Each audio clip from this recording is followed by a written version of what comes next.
করে আমরা পানিতে নেমে পড়ি, অনেকটা এনজয় করি, অনেকটা ফান করি, অনেক বেশি ভালো লাগতেছিল। আসলে ফ্রেন্ডরা এসে যদি আমরা এরকম ফান না করি তাহলে কিন্তু আসলে কোনো মজা নাই।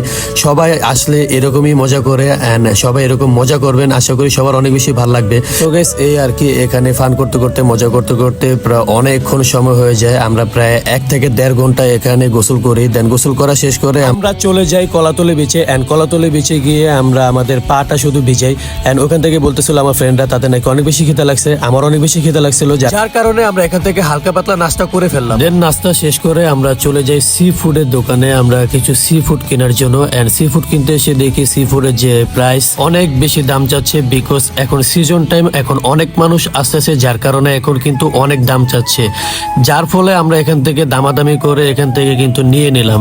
আপনারা আসলে অবশ্যই এখান থেকে দামাদামি করে নিয়ে নেবেন। এখান থেকে আমরা নিয়েছিলাম 2টা কাঁকড়া অ্যান্ড স্যামন মাছ, এগুলো আমরা দিয়ে দিলাম বারবিকিউ করার জন্য। এগুলো যে দেখতেছেন যে এগুলা কাটাকাটি চলতেছে, কাটাকাটি করার পর কিন্তু বারবিকিউ করার জন্য দিয়ে দেবে।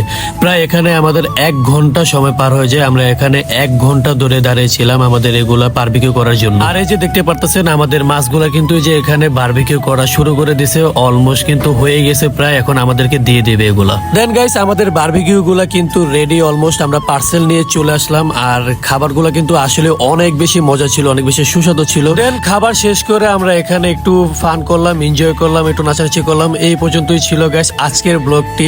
যদি ব্লগটা ভালো লেগে থাকে তাহলে গাইস অবশ্যই শেয়ার করে দিবেন আর একটা লাইক করে দিবেন গাইস। আর যদি ভালো লেগে থাকে বেশি একটা বা খারাপ লাগলো অবশ্যই গাইস কমেন্ট করে দিবেন আমাদের ভিডিওতে। আর গাইস ফলো দিতে কিন্তু অবশ্যই ভুলবেন না, বিকজ আমরা অনেক টাইপের কন্টেন্ট বানিয়ে থাকি, ফানি টাইপের কন্টেন্ট এন্ড এরকম ট্যুর ব্লগ টাইপের কন্টেন্ট বানিয়ে থাকি। এগুলো দেখতে হলে অবশ্যই আমাদের পেজটা ফলো দিয়ে রাখবেন।